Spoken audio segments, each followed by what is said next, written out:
Hello everyone, this is Money Mom. Welcome to the channel. I want to chat with you guys today about the number one thing I hate spending money on. Let's get right into it. And with saying this, I want to know if this resonates with any of you. The number one thing I hate spending money on is anything I don't use, so I'm going to use the word waste. And the reason why is we buy things and we don't end up using them, and they just sit there or they go bad. And I'm going to go over some of these things. Now I do want to say this. When I started this channel, it was like a little over 6 years ago. It was August of 2017. I have been spending less money in so many areas than I did back in 2017, and I've made quite a few improvements in some areas, but I definitely could improve in other areas. Granted, when I started this channel, our grocery budget was $400 a month. Now it's $500. So there are areas where I know I could spend less and do better. The first, I'm going to go over food. The reason why is I do have some food waste. I don't know if any of you waste food. I admit right now I waste food. Not as much as I used to, and I definitely have gotten better. And it's good to make improvements, but I'm always wanting to get even better. So I want to do better at less food waste. How do I do that? Number one, buying less food.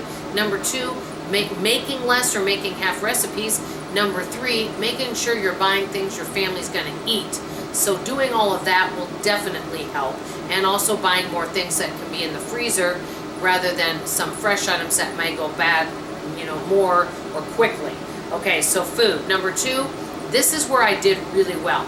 Clothing. I know I've mentioned this on some videos, but except for a few things I needed, I haven't been buying clothing this year. And because I didn't meet my weight loss goals, there is no reason to.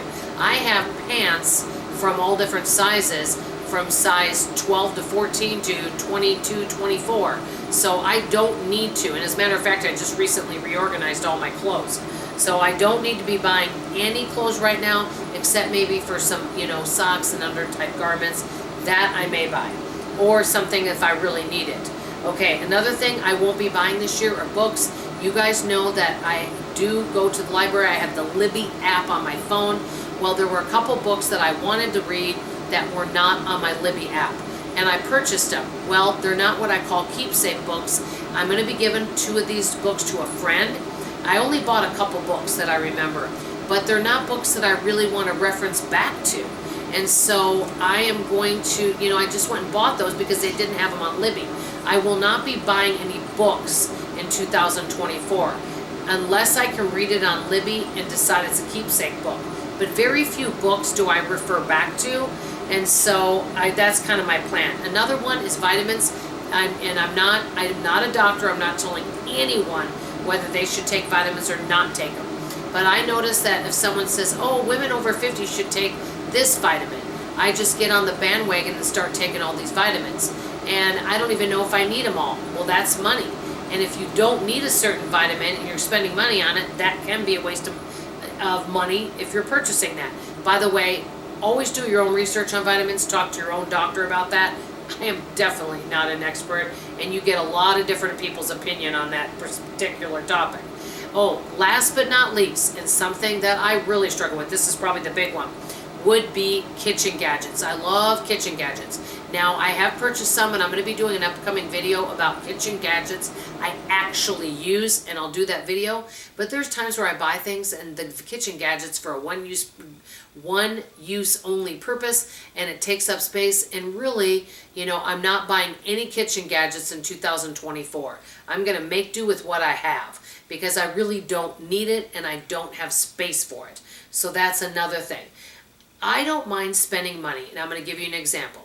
I did go to Bath & Body Works. I love their body washes, their candles, and a lot of their other items, their hand soaps. If I buy stuff from Bath & Body Works, the good thing with that is I use every single bit of it. Last year I bought some stuff, I used it all up, or I gifted it to somebody. And so I don't mind spending money on something like that. If I go get my hair done or I get a pedicure, it's something I feel like I get value and it'll last me a while. Or if it's something I really love and I'm going to use it, I don't have a problem spending money on it. But the issue that I have is if I spend money on something and I either waste it, I don't use it, so I have to regift it, that's money just thrown out the window. So that's kind of where I'm going with. I want to ask from you in the comments below. Are there items that you're purchasing that you're not getting much value from, and you're either donating it or you ended up having to throw it out? I want to hear from you in the comments below. I know we can all get better with our money in 2024. That's all I have to say for now. I love you, I appreciate you, and I sure hope to see you on tomorrow morning's video. Bye-bye.